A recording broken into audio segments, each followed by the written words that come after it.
Olá, pessoal. Eu sou o Bruno Oliveira e esse é o nosso No Divã.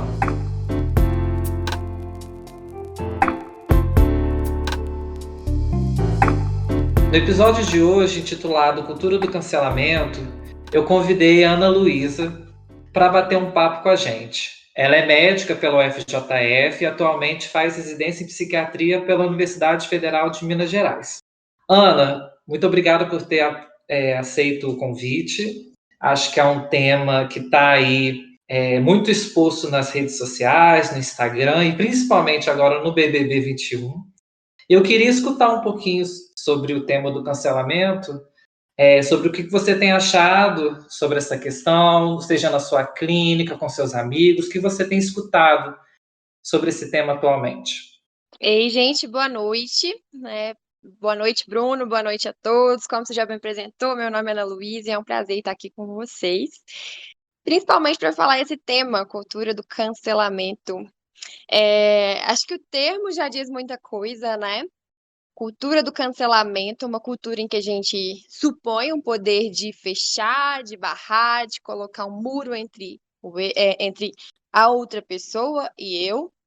E aí, já pegando um gancho de uma análise mais atual da contemporaneidade, até porque esse tema é muito atual, esse poder mágico de ignorar esse outro que me incomoda remete muito à lógica da liquidez das relações, né? Se eu não gosto, eu excluo, se eu não concordo, eu deleto, se eu amo, eu curto, se eu não quero o próximo a mim, eu cancelo. Tudo muito fluido, né? Acho que isso faz lembrar o amor líquido, a modernidade líquida do sociólogo Bauman. E é interessante que isso vem acontecendo desde o início do Big Brother, né? Desde o início e continua até agora, que já está se aproximando da reta final. É, Acho que um exemplo interessante que acontece lá no Big Brother, um exemplo dessa fluidez, dessa rapidez, é como a gente ama e odeia algum participante em coisa de uma semana, né? A Carla, a participante Carla, ela foi de um paredão falso, que é visto como algo positivo, um direito que o público concedeu a ela, e aí, em seguida ela vai para o paredão e sai de verdade, né? Talvez porque ela não tenha agido de uma forma que a gente esperou que ela agiria depois de voltar desse paredão falso, não sei. Mas acho que é um exemplo bem é, vivo dessa cultura do cancelamento, dessa coisa líquida, né? Dessa coisa rápida, enfim. Esse cancelar como um reflexo dessa instantaneidade das relações, e é isso. E aí, quando a gente olha para o Big Brother, assim, eu tô pegando bastante exemplo, que acho que é o que está mais atual, uma espécie de laboratório da realidade, né? E a gente tem isso em comum, então acho que fica ao acesso de todos. Mas isso acontece nas nossas relações como um todo, né? O Big Brother é só um exemplo mais específico disso. E podendo aí abranger o leque, né, para além do Big Brother, eu fiquei pensando enquanto eu te escutava como o cancelamento ele é presente no nosso país de diversas formas socioeconômicas, por exemplo. Até um pouco tempo atrás as mulheres não podiam votar. Isso não deixa de ser uma ditadura do cancelamento, né? Vamos dizer assim.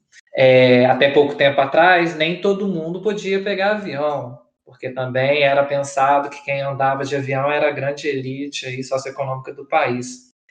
Muitas pessoas já foram canceladas também por viverem às margens da sociedade, em comunidades. O acesso à cultura, o acesso à educação também foi, de alguma forma, limitado a essas pessoas, né?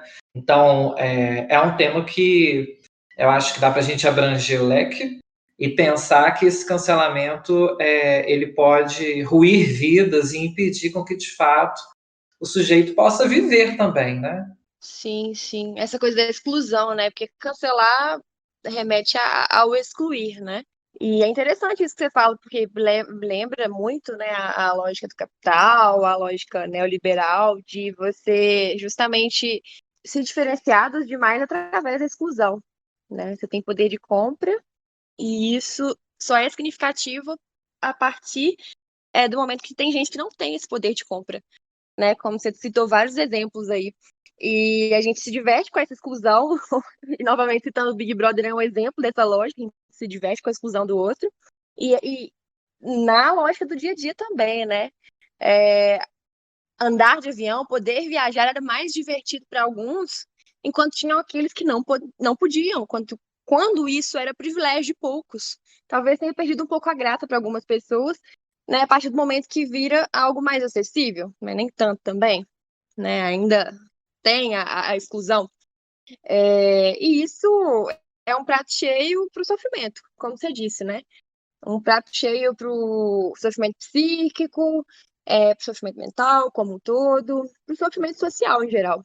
Fiquei pensando também, Ana, você enquanto médica, como você deve escutar essa questão do cancelamento de diferentes formas, no sentido de assim, agora que você está fazendo residência em psiquiatria, imagino que alguns pacientes possam chegar para você trazendo no seu discurso um tom de fracasso, assim, não conseguiu o que os outros me almejavam, não conseguiu o que os outros esperavam de mim, me sinto cancelado por isso, né?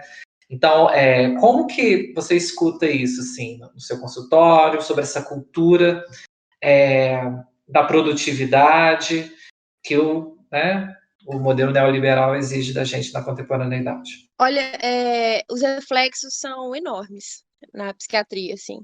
Tanto na forma de se pensar a psiquiatria, acho que em alguns momentos o uso dos critérios diagnósticos, o uso do DSM, né, pode ser feito de uma forma que é excludente. Você tem que ter muita sabedoria para usar o diagnóstico e não considerar aquilo como a única forma de ser daquela pessoa, porque quando você limita a pessoa a um nome, a uma realidade, você acaba excluindo outras possibilidades, você acaba cancelando outras possibilidades, né? Ou quando você rotula, por exemplo, vejo muito preconceito entre alguns colegas em relação aos diagnósticos de transtorno de personalidade, como se isso fosse um rótulo e limitasse o que poderíamos fazer por aquela pessoa, então ela está cancelada na nossa clínica. Não estou dizendo da psiquiatria toda, né? Estou me referindo a esse tipo de prática. E o que você falou no sentido de cancelar, de o sofrimento em relação ao não conseguir, ao não chegar a um topo, a um grau de conquistas, né, uma expectativa muito grande de ser, de ter, que muitas vezes, a maioria delas não vai ser atingida, e isso gerar o sofrimento. Né, de alguma forma de você construir uma espécie de identidade, nem sei se a gente pode usar esse termo, a partir do momento que você consegue, você tem o poder de compra, ou você tem títulos de especialidade, enfim, com uma questão da ciência também, e a partir do momento que você não consegue aquilo, você é cancelado, você é inferior. E aí gera muita gente cancelada, né? Porque o primeiro lugar só tem uma pessoa. E o primeiro lugar, mesmo quando você chega a ele, muitos se frustram. Talvez aquela sensação de não é bem aquilo. E aí, em relação aos outros, segundo, terceiro, quarto, quinto, aqueles que não conseguem chegar no topo, o sentimento pode ser justamente exclusão, talvez cancelamento. E fazendo novamente a ponte com o Big Brother, a gente tem isso, né? No final é um que vai vencer. E a resistência ali é justamente não ser excluído pelo grupo. E como isso é difícil, né? Na vida lá dentro, mas como aqui fora também, que a gente precisa do outro para muitas coisas, mas também, ao mesmo tempo, a gente pode acabar sendo aí cancelado ou também ser o cancelador de alguém, né? Pelo bullying, por exemplo, que é tão presente, infelizmente, na nossa sociedade, que a gente percebe isso ao atender os nossos pacientes, né? Sim, e essa coisa da exclusão que acontece dentro da casa, que acontece na nossa vida, muitas vezes o que alimenta essa exclusão é uma lógica que chega a ser um pouco perversa em alguns momentos, que a gente, né, essa coisa de olhar para uma pessoa, né, para uma teoria, pensando na psiquiatria, pensando em outras ciências, a gente geralmente o que a gente faz é focar num ponto e desfocar outros, né? Você olha para uma pessoa, você vai olhar algum aspecto dela. Você não vai olhar para ela toda, você não consegue atingi-la toda num único olhar. Só que o problema, acho que acontece, não exatamente por isso, mas a questão é quando uma fala, ou algum comportamento, ou com algum traço, alguma questão que envolve aquela pessoa, passa a significar para mim, a representá-la como um todo, e aí eu passo a ignorar outras coisas que também a constituem. Ou seja, uma fala errada. Errada é difícil falar o certo e errado, né? Mas uma fala que eu não gostei, que eu não achei interessante, e eu considerei aquilo como o representante da pessoa. Então ela não merece mais minha atenção. Então eu desconsidero todas as outras coisas que constituem esse ser. Isso é muito perigoso, não só no Big Brother, mas na nossa vida, né? Eu acho que cabe pensar até que ponto a gente consegue aprender toda a complexidade que cada um é. Quando a gente olha para algum contexto, algum recorte. A gente tem que lembrar que a gente está falando de fragmento de realidade, né? E aí a gente começa a considerar um fragmento como a realidade como um todo, passa a ser uma coisa, né, quase delirante, porque você não consegue captar uma realidade toda num único olhar e começa a valorizar aquilo de uma forma muitas vezes carregada de ódio, carregada de rancor, de excessos, e perde essa coisa do relativizar e vai para uma dicotomia de que aquela pessoa é boa ou é má. Eu acho novamente bem perigoso. Esse é o grande problema, né? Ou é 8 ou 80. Ou é endeusado, ou é também o avesso disso. Uma coisa que me faz pensar também é no Twitter, que é uma rede social que a gente percebe que a cultura do cancelamento aparece de uma forma bem exemplar. Né? Seja por alguém que fez algum discurso homofóbico, misógino, racista, e trazendo um pouco dessa questão dos discursos misóginos, de uma cultura patriarcal, machista. Eu queria escutar um pouco a respeito disso, relacionando com a cultura do cancelamento. Como que você interpreta essa realidade atual? Interessante essa pergunta, seu questionamento. Então, eu acredito que a partir do momento que você caracteriza um gênero, ou uma orientação sexual, ou, enfim, ou uma pessoa com algumas palavras, né, como se aquilo representasse ela como um todo, isso já é perigoso. E pensando no feminismo, quando você coloca, por exemplo, caracteriza a mulher ou como frágil, ou como louca, ou como, enfim, quando você usa de estereótipos, né, bem arraigados, bem consistentes, fixos na sociedade, isso já beira, ou talvez já seja uma forma de cancelamento, porque você perde outras dimensões, né, do que seria a mulher. Então, toda forma de estereótipo, inclusive estereótipos misóginos, cancelam outras dimensões importantíssimas do que seria o feminino, do que representaria a mulher, né?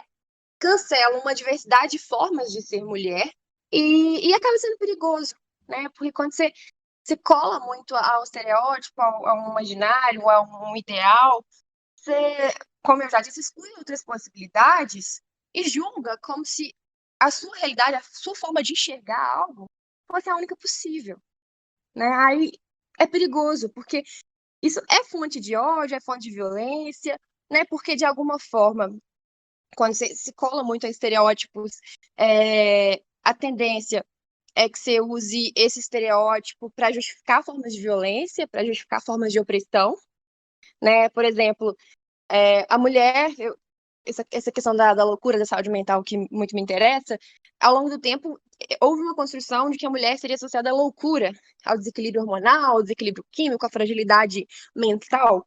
Então, você pode usar desse estereótipo da mulher como louca para justificar o silenciamento dela.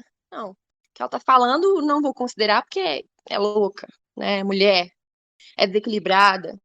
Então, você cancela a voz dela através do estereótipo que você, né, que você esqueceu de rever, que você não quis rever, que você não quis repensar, sabe? Acho que tem a questão do cancelar está muito relacionada a vários tipos de opressão, sabe? Acho que é isso. Pensando aqui agora. De fato, é um tema que abre muitas questões, né? Sim. Eu acho que é dever nosso, enquanto profissional da saúde, estar atento a também práticas muito muito escondidas, às vezes, no nosso discurso de cancelar o outro também.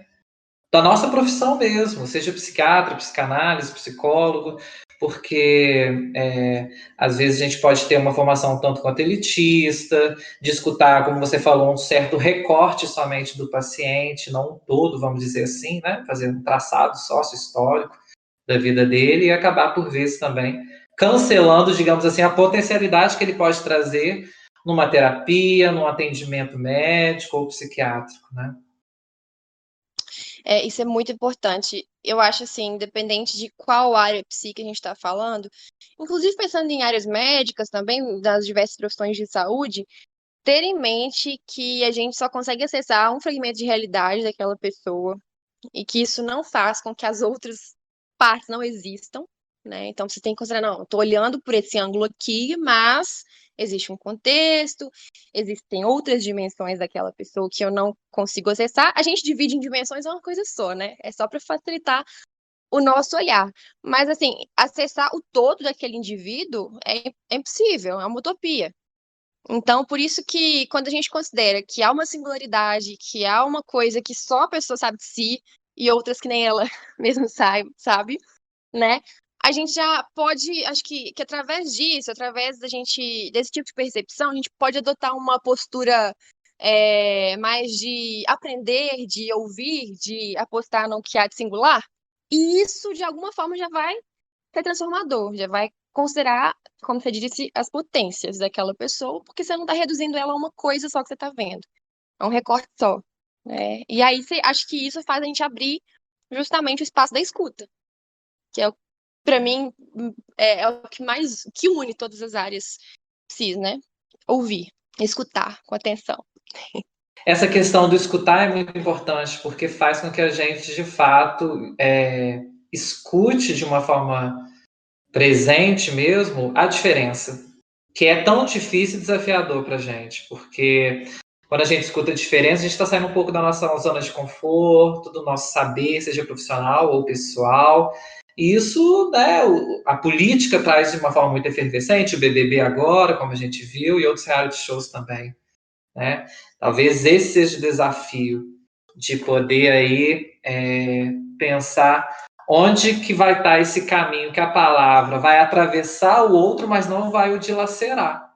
Cancelando alguém, a gente, né, torna o outro ali inativo, inapto a poder trazer as suas questões, a responder por elas, a gente desqualifica. Como que a gente pode fazer essa ponte, né? De escutar a diferença e sustentar uma diferença, mas de uma forma menos bélica também. Isso, de uma forma menos bélica. Muito interessante você falou. E é justamente isso, né? Quando eu vejo, mesmo nas relações para fora do consultório, né? Quando eu vejo algo que eu não concordo, como transformar aquilo em outras possibilidades, ao invés de cancelar, de barrar, de congelar a pessoa naquele lugar e virar as costas, né? E pensando na clínica, pensando no consultório, pensando na prática, isso é muito importante, né? Porque à medida que eu escuto, né, eu abro espaço para escutar para além do meu contexto, da minha vivência, porque de alguma forma a gente carrega as nossas questões e isso vai influenciar a forma que a gente olha o outro. Né, as minhas vivências, as minhas questões. Então a gente já vai olhar de uma forma mais específica, de uma forma que é nossa. E não necessariamente a gente vai, como eu disse, apreender a realidade de toda aquela pessoa, que é impossível. Mas aí quando essa questão da escuta, de pensar no, né, de ouvir o que torna o outro singular, abre espaço para surpresa, né, para a gente se surpreender com o que o outro traz. E se a gente cancela, né, se a gente, através de alguma ação que nós não concordamos, ou que contradiz nossas experiências, nossos valores, se a gente cancela, a gente de fato não vai abrir essa possibilidade. Ser tocado pela surpresa, pelo novo, né? E existem várias formas de cancelar, né? Eu acho que isso é interessante, desde algo muito claramente bélico e desde formas mais sutis, como não ouvir, como cancelar até já abrangendo mais falas, sentimentos, né? De alguma forma, quando alguém te fala algo e você não valoriza tanto e diz, é assim mesmo, vai passar. Essa forma de não escutar, talvez seja uma forma de cancelar a dor do outro, né? E realmente isso traz sofrimento, que a gente fica muito cercado no nosso mundinho, na nossa forma de ver a realidade e não considerando outras possibilidades. A gente perde a graça da existência, né? E acho que todo tipo de conversa em que há escuta, como aconteceu agora, da gente ouvir, né, o que o outro traz, né, que seja uma coisa dialética, enfim, já traz uma abertura pro novo, que eu havia dito, já é uma forma de combater o cancelamento, e é muito prazeroso, como foi essa conversa agora. Te agradeço muito, viu? Muito obrigada pelo convite. Eu que agradeço, Ana, foi um prazer, acho que foi ótimo, espero que o pessoal também tenha gostado de nos escutarmos. Para quem quiser, gente, seguir o trabalho da Ana, ela tem uma página no Instagram, é só digitar lá no Instagram, né? Ana Luísa Silva Miller, com 2 L, tá bom? Esse episódio fica, então, disponível no YouTube e novas discussões também estarão contempladas nos nossos posts lá no Instagram. Até!